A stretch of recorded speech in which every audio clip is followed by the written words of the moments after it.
సమాజంలో జర్నలిస్టులకు ప్రత్యేక గుర్తింపు ఉంటుందని దాన్ని కాపాడుకుంటూ విధులు నిర్వర్తించాలని విశ్రాంత జర్నలిస్టులు కట్టా నాగాచారి, మొహరం గంగాధర్, పత్తి శివప్రసాద్, సిహెచ్ఎల్ఎన్ చారి విశ్రాంత ఉద్యోగుల సంఘం అధ్యక్షులు ఎంసీ లింగన్న అన్నారు.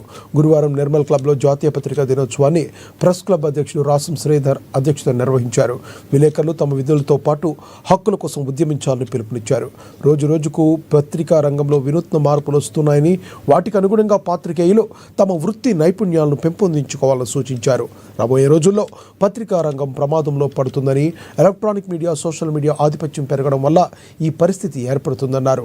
ప్రభుత్వాలు స్పందించే పాత్రికేయులకు జీవనభృతి, ఇళ్ల స్థలాలు, వారి పిల్లలకు విద్యా రాయితీలు ఇవ్వాలని డిమాండ్ చేశారు. ఆ పత్రికకు సైనికులుగా ఉన్న విలేకరులు మన కమిట్మెంట్ మీద పత్రిక ఆధారపడి ఉంటుంది. సైన్యాధ్యక్షులు చెప్పిన ప్రకారం నడుచుకున్నా సైనికులు ఉన్నటువంటి క్రమశిక్షణ కొంతవరకు కాపాడుతుంది. ఎంత నిజాయితీగా పనిచేస్తే సమాజం అంత గుర్తింపు లభిస్తుంది. కానీ నేటి రోజుల్లో కూడా యాజమాన్యం చేతుల్లో విలేకరులు బందీలైపోయారు. కాబట్టి వాళ్ళకి ఎంతున్న ఆశాకర పరిస్థితి చాలా చోట్ల ఎదుర్కొంటుంది. ఏ రెట్లున్నా కానీ మన పరిధిలో కూడా మనం న్యాయం చేసే విధంగా ప్రయత్నం చేయాలి.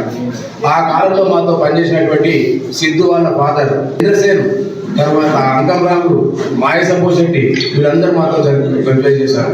వాళ్ళు ముగ్గురు కాలతరగతులు.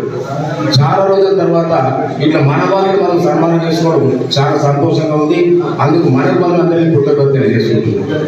ఆ పత్రికకు